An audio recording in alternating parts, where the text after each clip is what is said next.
Magandang hapon po sa inyong lahat mga kapatid. Ngayon po ay araw ng Martes sa 8 araw ng pagdiriwang ng Pasko ng muling pagkabuhay. Ang mamumuno po sa ating banal na misa ay si Reverend Father John Zachary Hagisan, OAR. Magsitayo ang lahat.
Sa ngalan ng Ama at ng Anak at ng Espiritu Santo. Amen. Sumainyo ang Panginoon. At sumainyo rin. Mga kapatid, aminin natin ang ating mga kasalanan upang tayo maging marapat gumanap sa banal na pagdiriwang.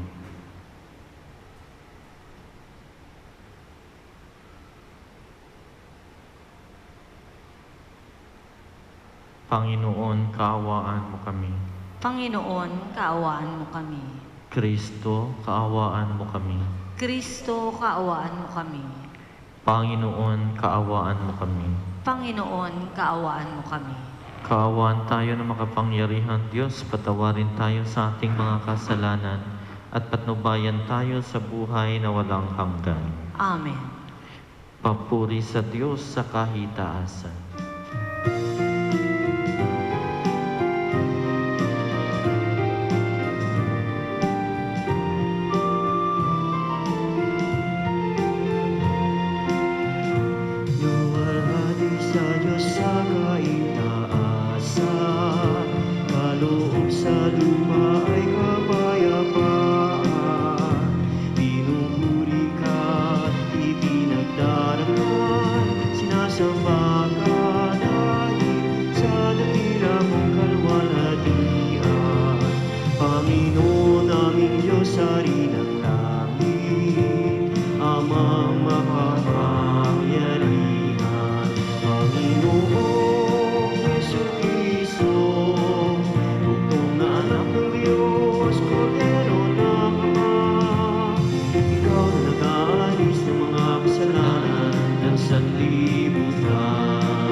Manalangin tayo.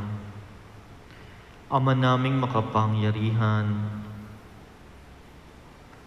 sa kagalingang dulot ng pagkabuhay ng anak mo sa amin, kami ay iyong patuloy na paunlarin upang sa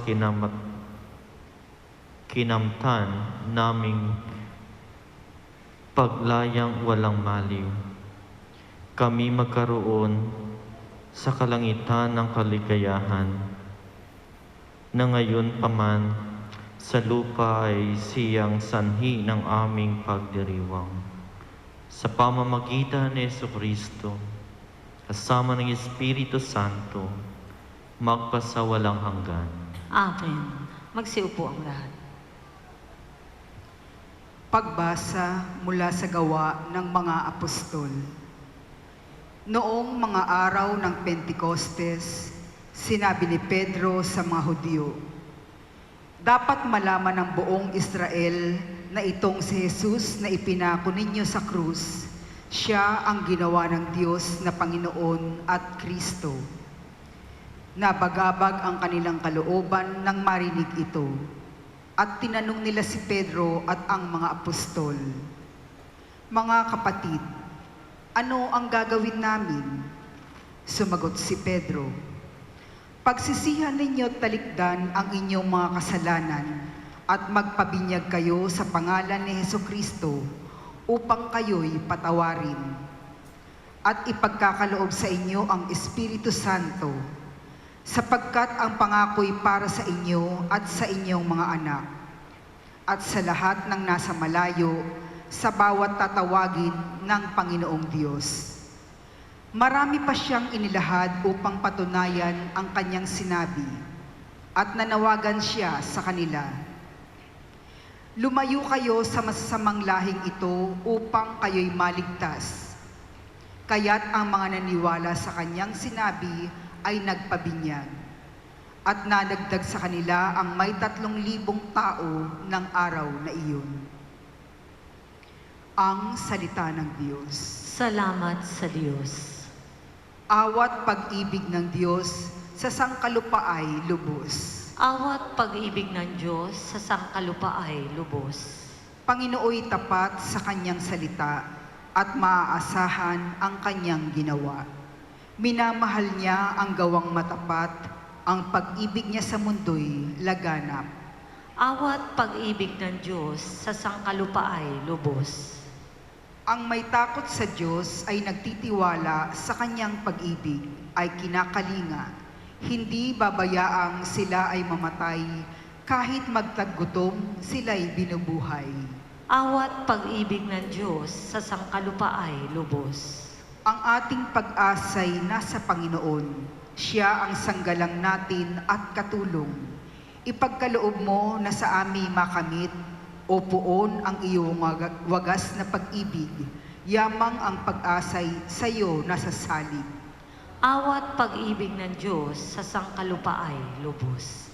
Magsitayo ang lahat.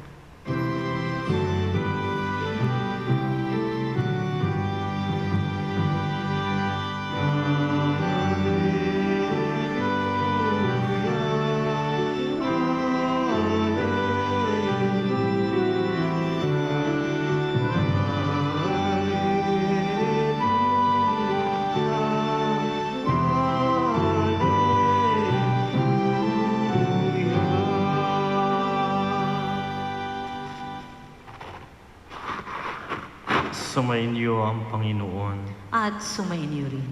Ang mabuting balita ng Panginoon ayon kay San Juan. Papuri sa iyo, Panginoon. Noong panahong iyon, si Maria'y nakatayong umiiyak sa labas ng libingan. Yumuko siya at tumingin sa loob. May nakita siyang 2 anghel na nakaupo sa pinaglagyan ng bangkay ni Jesus. Ang isa sa gawing ulunan at ang isa na may sa paanan. Tinanong nila si Maria, "Ale, bakit kayo umiyak?" Sumagot siya, "Kinuha po nila ang aking Panginoon at hindi ko alam kung saan dinala." Lumingon siya pagkasabi nito at nakita niya si Jesus na nakatayo roon, ngunit hindi niya nakilalang si Jesus iyon. Tinanong siya ni Jesus, "Bakit ka umiiyak? Sino ang hinahanap mo?" Akala ni Maria ay siya ang tagapag-alaga ng halamanan. Kaya't sinabi niya, Ginoo, kung kayo po ang kumuha sa kanya, ituro ninyo sa akin kung saan ninyo dinala at kukunin ko. Maria, ani Jesus. Umarap siya at kanyang sinabi, Rabboni, ibig sabihin, Guro. Huwag mo akong hawakan, sapagkat hindi pa ako nakapupunta sa Ama, wika ni Jesus. Sa halip, pumunta ka sa aking mga kapatid at sabihin mong aakyat ako sa aking Ama at inyong Ama, sa aking Diyos at inyong Diyos. Kaya si Maria Magdalena ay pumunta sa mga alagad at sinabi, Nakita ko ang Panginoon. At tuloy sinabi sa kanila ang bilin ni Jesus. Ang mabuting balita ng Panginoon. Pinupuri ka namin, Panginoong Heso Kristo. Magsiupo ang lahat.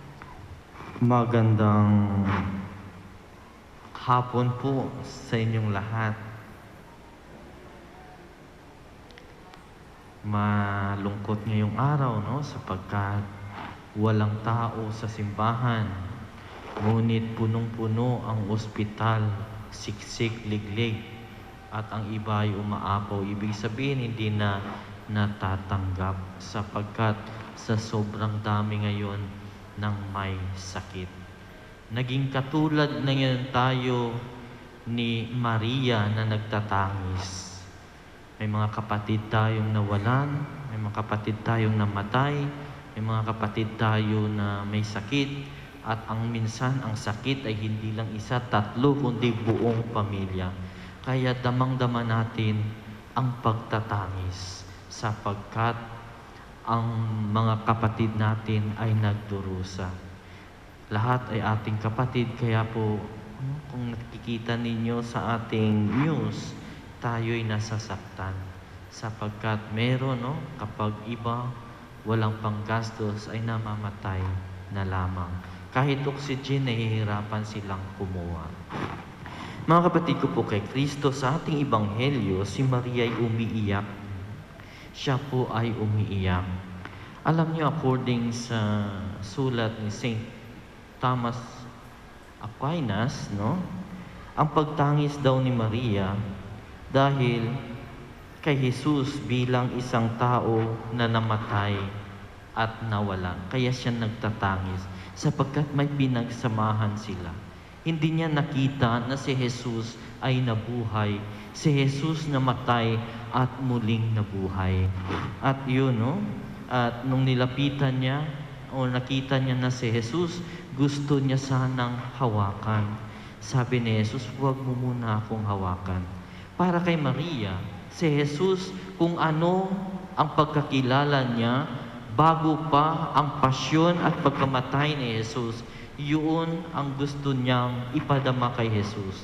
Kaya sabi ni Jesus, huwag mo akong hawakan, bagkus hindi pa ako umakyat sa langit. Tinawag niya guro. Ang kanyang kausap ay hindi na guro, kundi isa ng Diyos. Ibig sabihin, yung may tawag sila doon, very technical. His human nature is hypostatically united to His divine nature as God. Yan. Ang kanyang pagiging pagkatao, ay yun na, yung hypostatic united na sa kanyang divine nature. Gusto sana siguro ni Maria na makipagkwentuhan kay Jesus tulad ng ginagawa nila nung si Jesus ay hindi pa na pinatay at muling nabuhay. Pero pinapakita ni Jesus, teka, ibang Jesus na ako ngayon, iba na.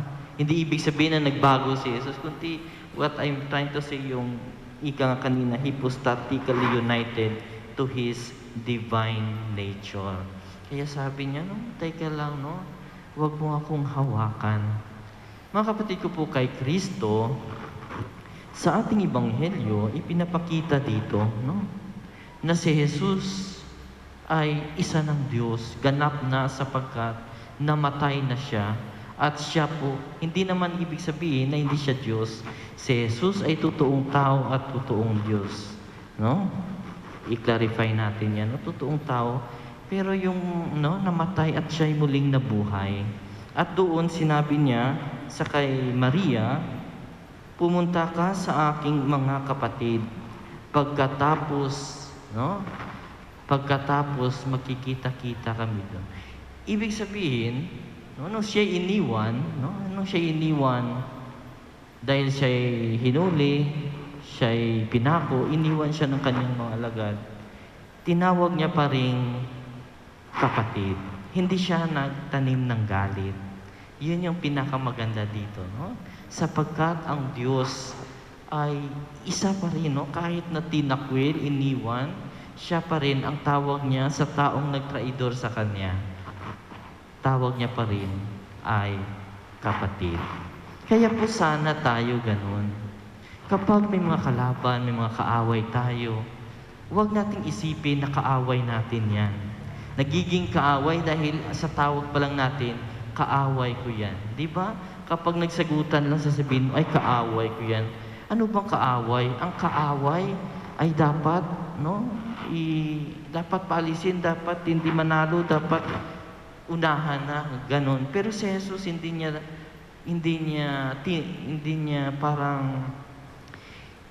niya gustong tawagin na kaaway. Kaya tinawag niyang kapatid. Kaya sana bilang tao, kapag may mga masamang ugali, palagi niyong ituring na kapatid upang hindi kayo magtanim ng galit, upang kayo ay hindi magtanim ng puot sa isang tao, sapagkat tinuturing mo siyang kapatid kahit hindi maganda ang kaniyang ginagawa, upang sa ganon ang iyong relasyon ay maganda pa rin. Hindi ka magmumura, sa tuwing makikita mo siya, hindi ka magagalit, hindi ka maiinis, sapagkat iyan ay pagtingin mo isang kapatid. Kaya mga kapatid ko po kay Kristo, tinuturuan tayo ng ating Diyos. Sa gitna ng pandemya, sa mga tinatahak natin ngayon, lagi nating isipin, nandiyan ang Diyos na bumalik. Of course, katulad ni Maria, mahirap na namatayan. Katulad kayo, may kapatid tayo na namatay. Alam ko, mahirap po sa inyong part bilang namatayan. Kaya nga, sinasabi ng iba, bakit siya pa? Marami namang iba dyan.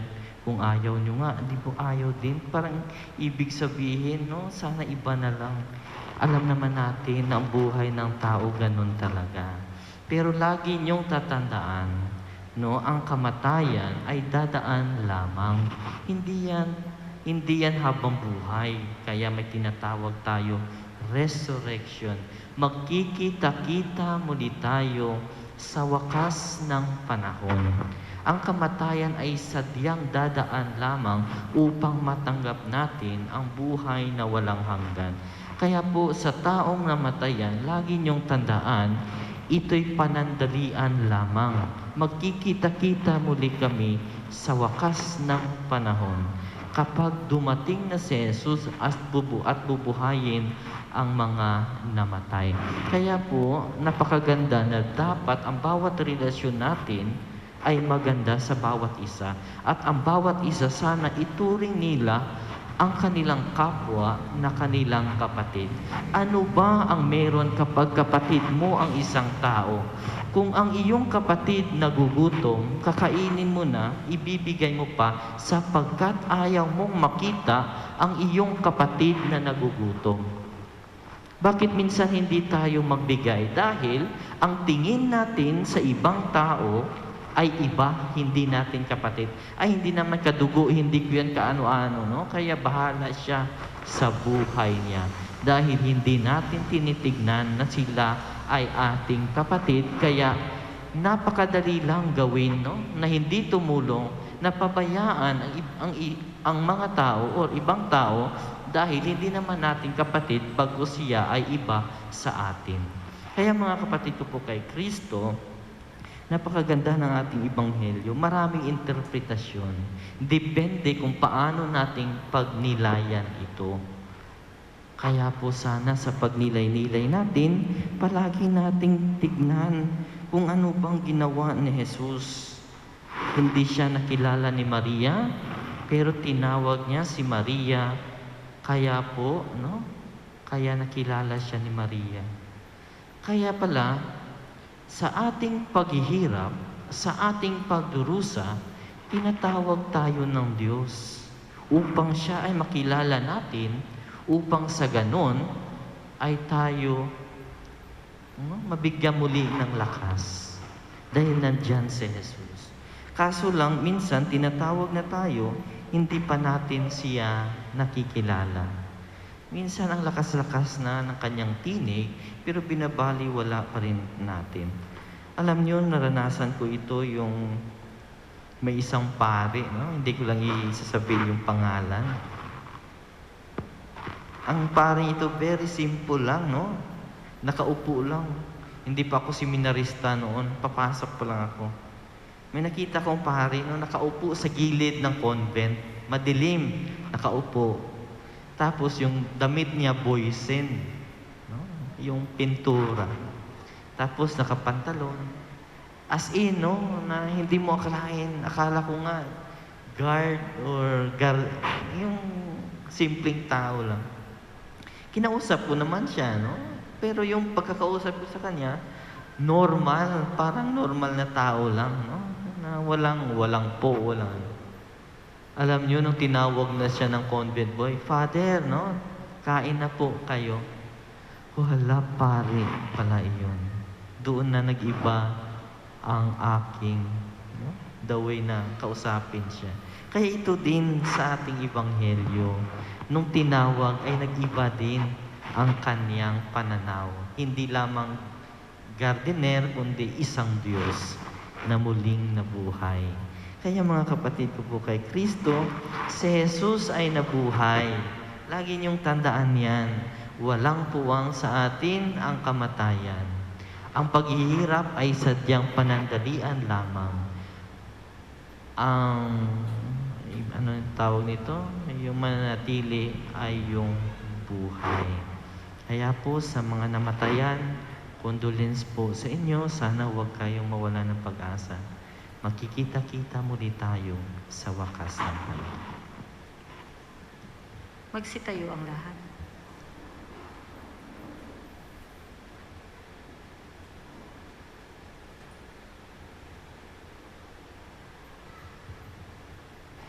Sa pamamagitan ng Ebanghelyo, nagpapahayag sa atin si Kristo sa kanyang mga makapangyarihang salitang walang hanggan at mga gawang nakapagpapagaling.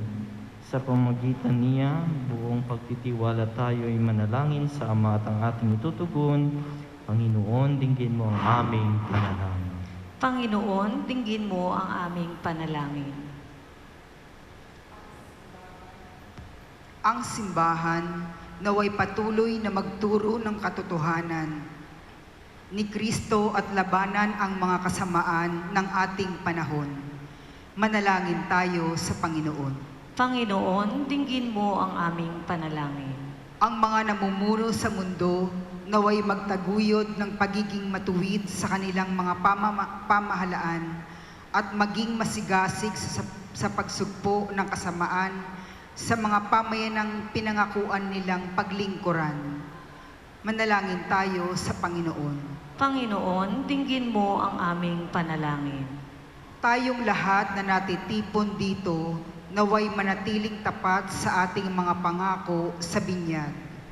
Manalangin tayo sa Panginoon. Panginoon, dinggin mo ang aming panalangin. Ang mga may sakit naway magkaroon ng kagalingan sa panghihina ng kanilang katawan at kaluluwa. Manalangin tayo sa Panginoon. Panginoon, dinggin mo ang aming panalangin. Ang mga yumao naway makabahagi sa maluwalhating muling pagkabuhay ni Kristo. Manalangin tayo sa Panginoon. Panginoon, dinggin mo ang aming panalangin.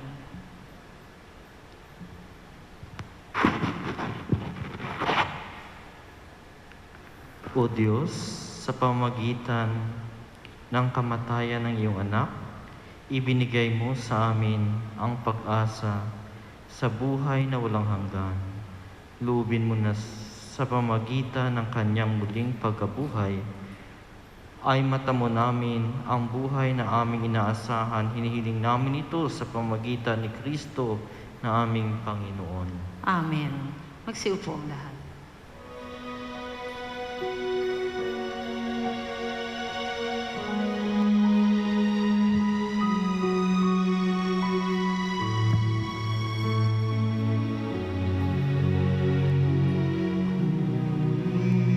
Inat ang gabi, alay na ito, mabiyayang nagmula sa pagpapala mo. Tanda ng bawat puso, pagkat inibig mo. Ngayon'y nananalig, nagmamahal sa'yo.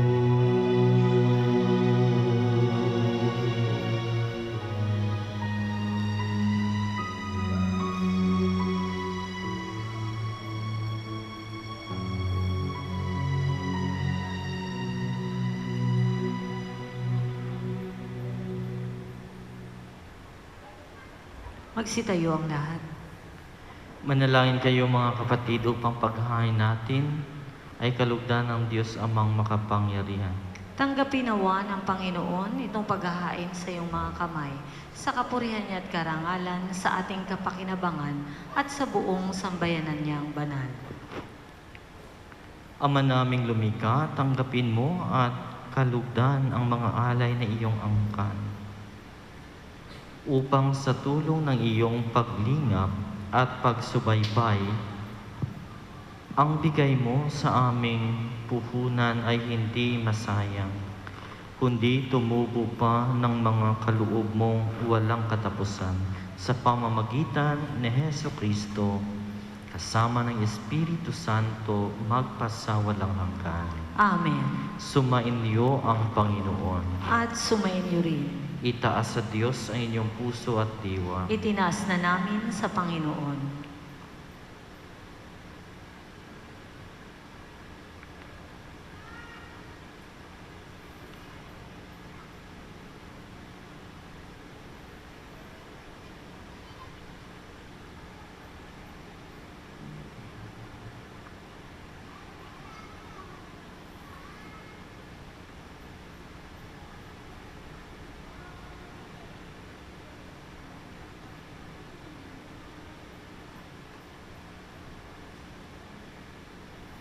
Pasalamatan natin ang Panginoong ating Diyos. Marapat na siya ay pasalamatan. Ama namin makapangyarihan, tunay ngang marapat na ikaw ay aming pasalamatan ngayong ipinagdiriwang ang paghahain ng Mesiyas, ang maamong tupa na tumubos sa aming lahat.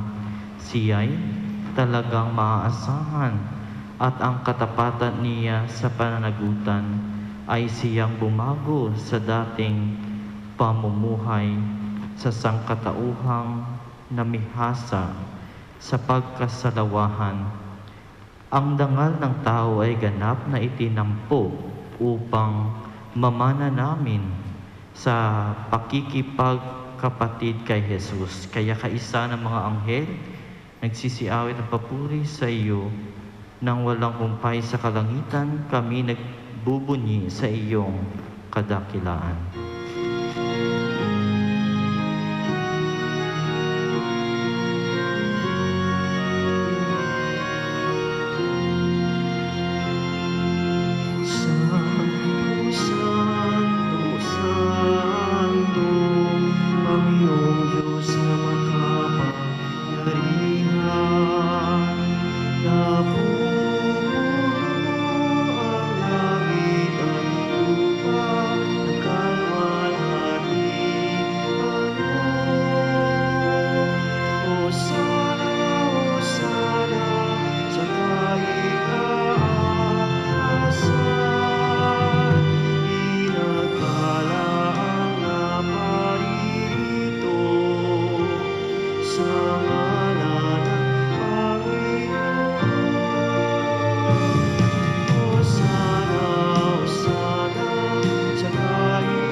Ama naming banal, ikaw ang bukalatan ng kabanalan, kaya't sa pamamagitan ng iyong Espiritu, gawin mong banal ang kaloob na ito upang para sa aming magkatawan at dugo ng aming Panginoong Hesu Kristo.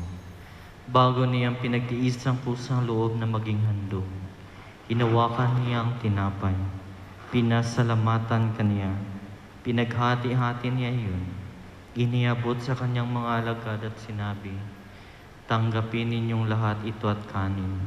Ito ang aking katawan na ihahandog para sa inyo."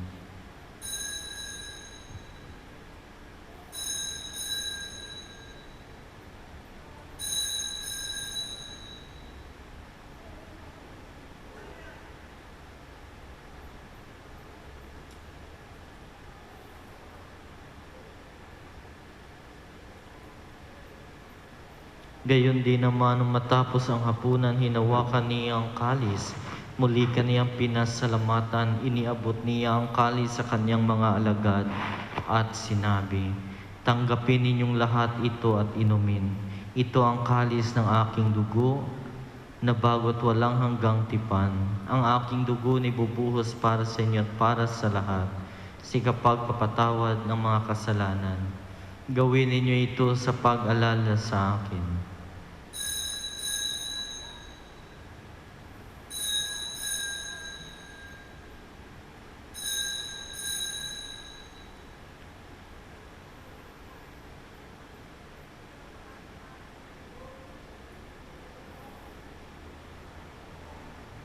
Ang misteryo ng pananampalataya. Si Kristo'y namatay, si Kristo'y nabuhay, si Kristo'y babalik sa wakas ng panahon. Ama, ginagawa namin ngayon ang pag-alala sa pagkamatay at muling pagkabuhay ng iyong anak.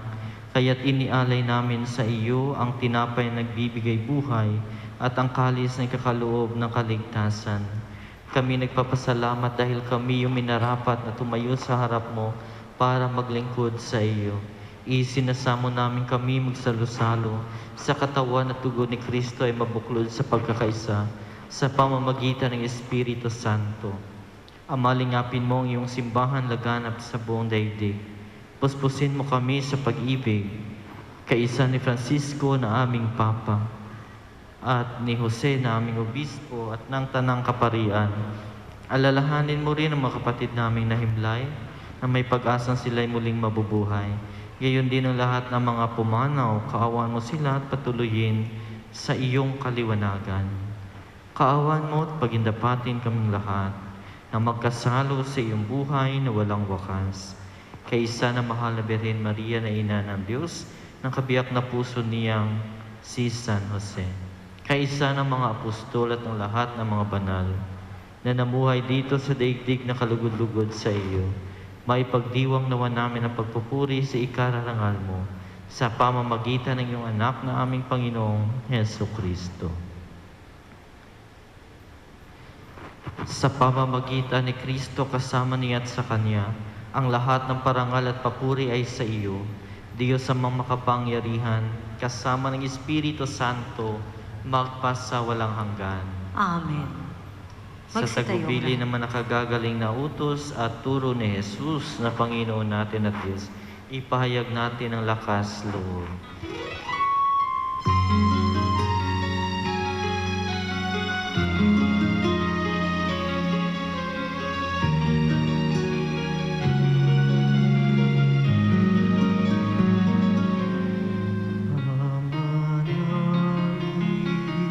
Sumasalangit ka, samayin ang ngalan mo, mapasa amin ang kaharian mo, sundin ang loob mo,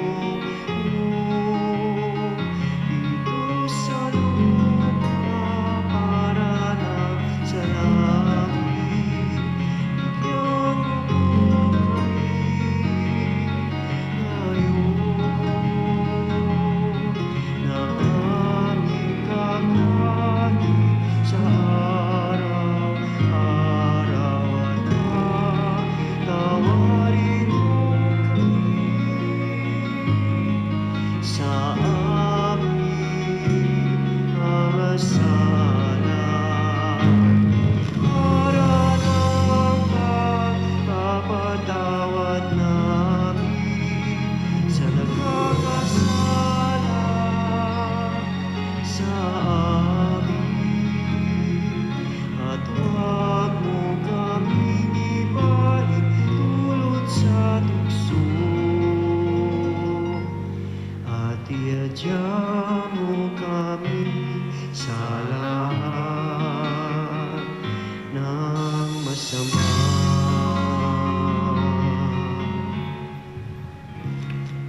Hinihiling namin kami adya sa lahat ng masama. Pagkalooban ng kapayapaan araw-araw iligtas sa kasalanan at ilayo sa lahat ng kapahamakan. Samantalang aming pinananabikan ang dakilang araw ng pagpapahayag ng tagapagligtas naming si Hesu Kristo. Sapagkat iyo ang kaharian, ang kapangyarihan at ang kapurihan magpakailanman. Amen. Panginoong Hesu Kristo, sinabi mo sa iyong mga apostol, kapayapaan ang iniiwan ko sa inyo.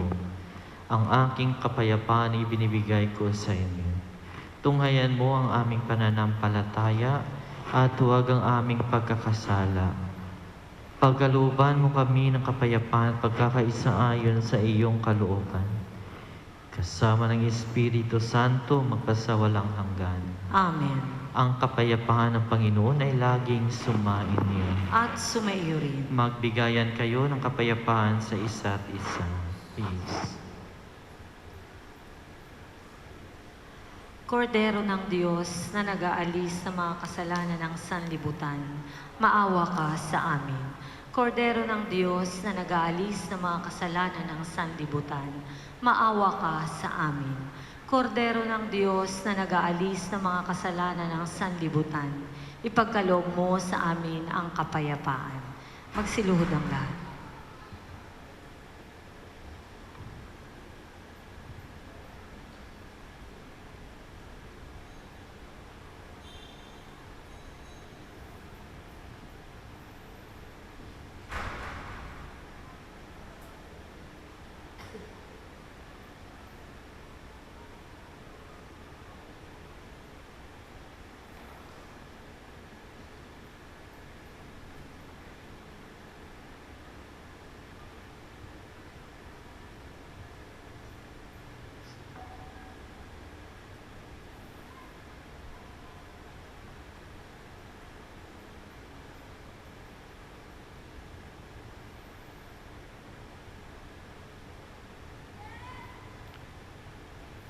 Ito ang kordero ng Diyos, ito ang nag-aalis ng kasalanan ng sanlibutan. Mapalad ang mga inanyayahan sa kanyang piging. Panginoon, hindi ako karapat-dapat na magpatuloy sa iyo, ngunit sa isang salita mo lamang ay gagaling na ako. Ang katawan ni Kristo. Amen.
Magsitayo po ang lahat.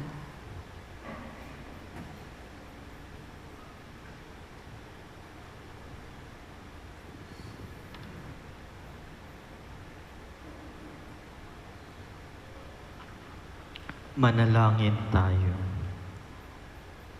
Ama naming mapagmahal, pakinggan mo kami upang maging handa ang aming kalooban para pakinabangan ang ligayang walang katapusan ng iyong inilaan sa mga niloob mong mabinyagan sa pamamagitan ni Jesucristo kasama ng Espiritu Santo magpasawalang hanggan. Amen. Sumainyo ang Panginoon At sumainyo at rin. pagpalain kayo ng makapangyarihang Diyos, Ama at Anak at Espiritu Santo. Amen. Humayo kayong taglay ang kapayapaan ni Kristo. Salamat sa Diyos.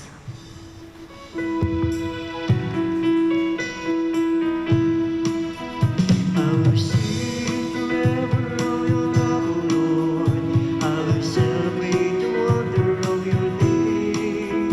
For the word that you speak is a song of forgiveness and a song of gentle mercy and of peace. Let us wait for the morning and be free.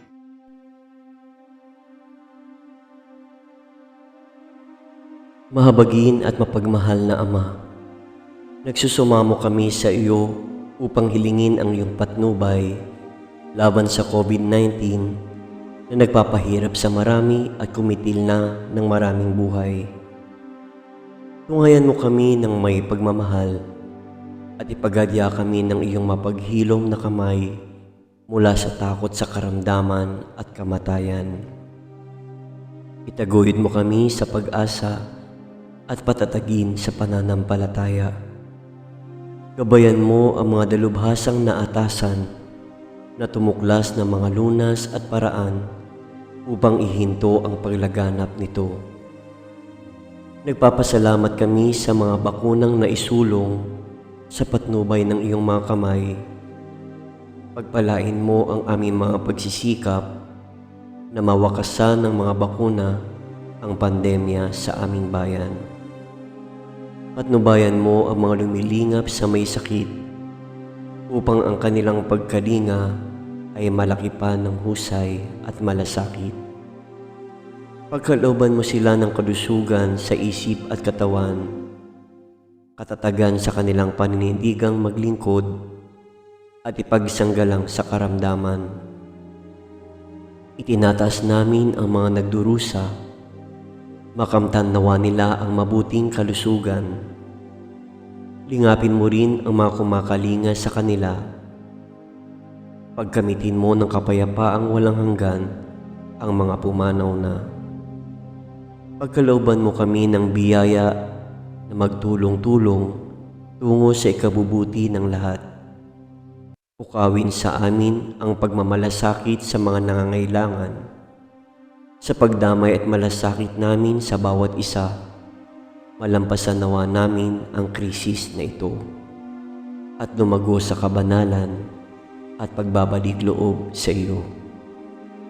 Hinihiling namin ito sa pamamagitan ni Jesucristo na nabubuhay at naghaharing kasama mo at ng Espiritu Santo, iisang Diyos, magpasawalang hanggan.